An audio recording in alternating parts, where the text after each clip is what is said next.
Hey everybody, welcome to the channel. How's everyone doing? So today we're going to be taking a look at the new Microsoft Flight Simulator 2024. So it's another one of them AAA games that started with its fair share of problems. On the first day, I think everyone was left queuing for a game where people are going to be flying around for hours. And then after that, I think some people managed to get on. You could do some bits. I mean, if there is performance issues, what I found is by turning off the live traffic data and the live weather, it improves the performance. You're probably able to get more done that way. And but now it's up and running, you can seem to run it the full way. There's a couple of loading issues every now and then, takes a little bit of a while, but other than that it's up and running. It's pretty good, so it's probably worth taking a test for free on the Xbox Game Pass. So we have been through and tried some of the different elements of that lot. We're going to run through and show you what's on offer. I definitely think this game's been aimed more at or more so at the casual gamer than it was beforehand. It's still great for all the people who want to do the long haul flights and enjoy, you know, joys of flying or simulation flying and things like that. But if you want to pick it up and give it a go on a control or something like that, I think it's got more for the casual gamer in regards to short missions and stuff that you can sort of get involved with and have fun on Flight Simulator. So let's go in and check it out. So as you can see here, we've got the world map there, and we've got our different various icons for our menus. We've got the world photographer mode, so this will enable you to take flights to various locations. You can get out of your plane on this one, so I must admit I haven't tried any of these, so I'm not sure, but it does tell you on these. There's one that it wants you to take a picture of a giraffe, so I presume that you're going to get out of the plane or something for that. So there's a lot of tour runs there, which is a new element. But like I say, we haven't dived into all the elements at the moment, so we'll just show you what's on offer, and there might be something that you fancy giving it a go.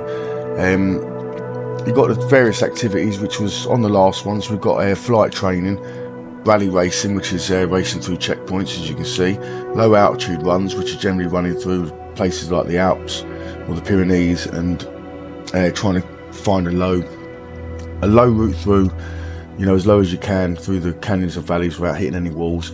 We've got landing challenges, which is anything from strong winds to helicopters. You've got the Red Bull Air Races, which is similar to the gate racing, but Red Bull Air Racing, so you're through the cones probably a little bit faster. National Championship Air Races is something that's locked at the moment, so can't do any of that. Discovery flights, again, this is discover areas around the world, different cities: Auckland, Barcelona, Berlin, Florence, Fort William. So there's plenty of short tours on offer you can do there. But what I do find are the sort of good aspects of this is the new career mode, which can see you do anything from doing your personal pilot license all the way up to commercial pilots, Boeing 747s and everything else. But you've also got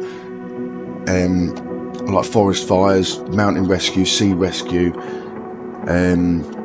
chartered flights, sightseeing tours, all sorts of things that you can get into to progress your flying career, I suppose, if that's what you want to do.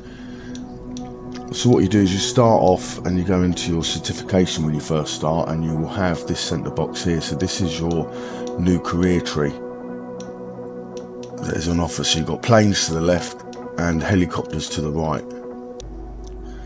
So you start off with your private pilot license, which we'll click on now, and that takes you through the various steps of learning the controls, the aircraft essentials, attitude, pitch, turns and rolls, power settings, manoeuvres and tests, pre-flight, taxiing, takeoff, landing, throttle management, landing, downwind. Now if you've done all of these in the previous game, you can generally skip straight to the test and sit the test if you want, but if you want to pass them all again, they don't take very long to do. Probably about 10 minutes each. There's 8 minutes in the corner, but yeah, it's around that. So pretty easy to do. We've done that, and then once you've basically done your private license, it then opens up missions. So when you go into missions, well, I'll tell you what, we'll show you the specialisation first, because that's what your missions are based on. Basically, once you've got your private license, you then have to do a couple of flights for, you'll see here, first flight basically. And then what you do is you take a couple of people on 2 trips, where you take a couple of people on trips around another sort of half-an-hour flight, bring it back down, and then you'll basically be geared to do your commercial license after that. And that allows you to get paid for missions. So the more this specialisation that you unlock, the more missions that will turn up from these menus that you can do on the world map, and the further you go, the more you explore. So we started off in a local area of southeast, and it gave us France over here for a couple of missions as well. So, but if you zoom in, you can basically, the ones here are basically deliver a plane and things like that. So you've got plane deliveries, then you've got discovery flights that you can do. These will all earn you money and credits and XP, and then by completing them flights you'll unlock more specializations, and through that you'll then be able to progress on the different certifications. So because you will need to, when you go through helicopters, you can see you've got a turbine engine rating, you need to get powerlifting rating, airline transport pilot license, hoist endorsement and hook endorsement. And on the plane side we have tail wheel, high performance endorsement, multi-engine rating, instrument rating, night currency airplane. So at first you can only fly in day like real, and then once you've done your 2 flights, you are then, once you do your commercial license, should I say, after your first two flights, you're then clear to continue on in night time, bad weather or anything like that. So yeah, I mean, let me know in the comments what you think. Let me know if you fancy giving it a go. I mean, I've enjoyed doing it, and like I say, I think it's been made more for the casual gamer, because not everyone wants to come in and think of the idea of taking off from Liverpool and flying to New York. So, you know, people do want to enjoy the aspects of it, and I think they've managed to cut it down. There is also what we have, which we will show you, because we've done this week's challenges and we've done not too bad. I'm a noob to this flying scene. I did play Flight Simulator before, and I've played a lot of flying games, so I can fly a plane, well, hold my pint. But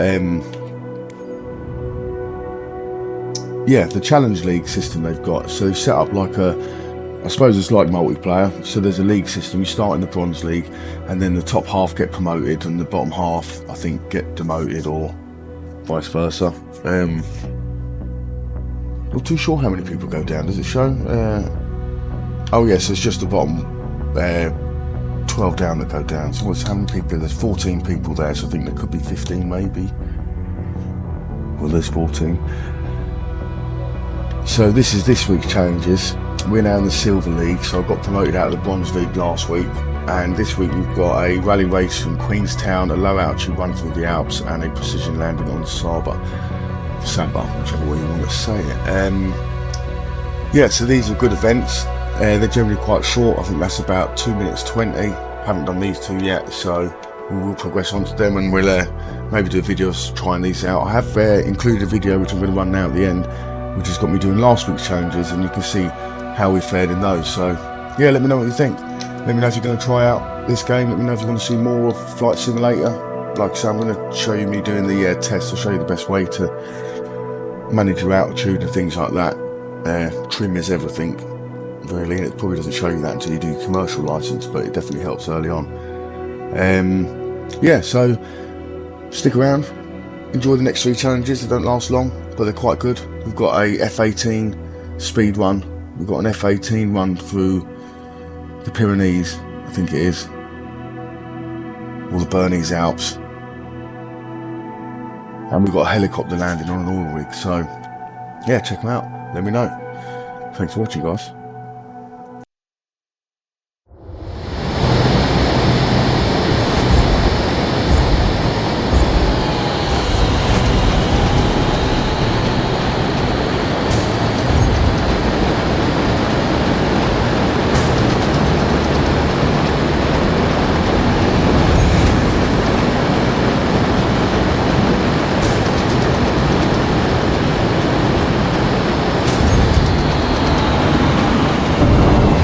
Your instructor is one of the finest pilots this program has ever produced.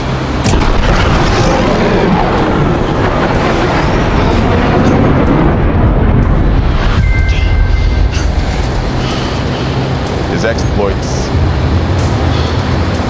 are legendary.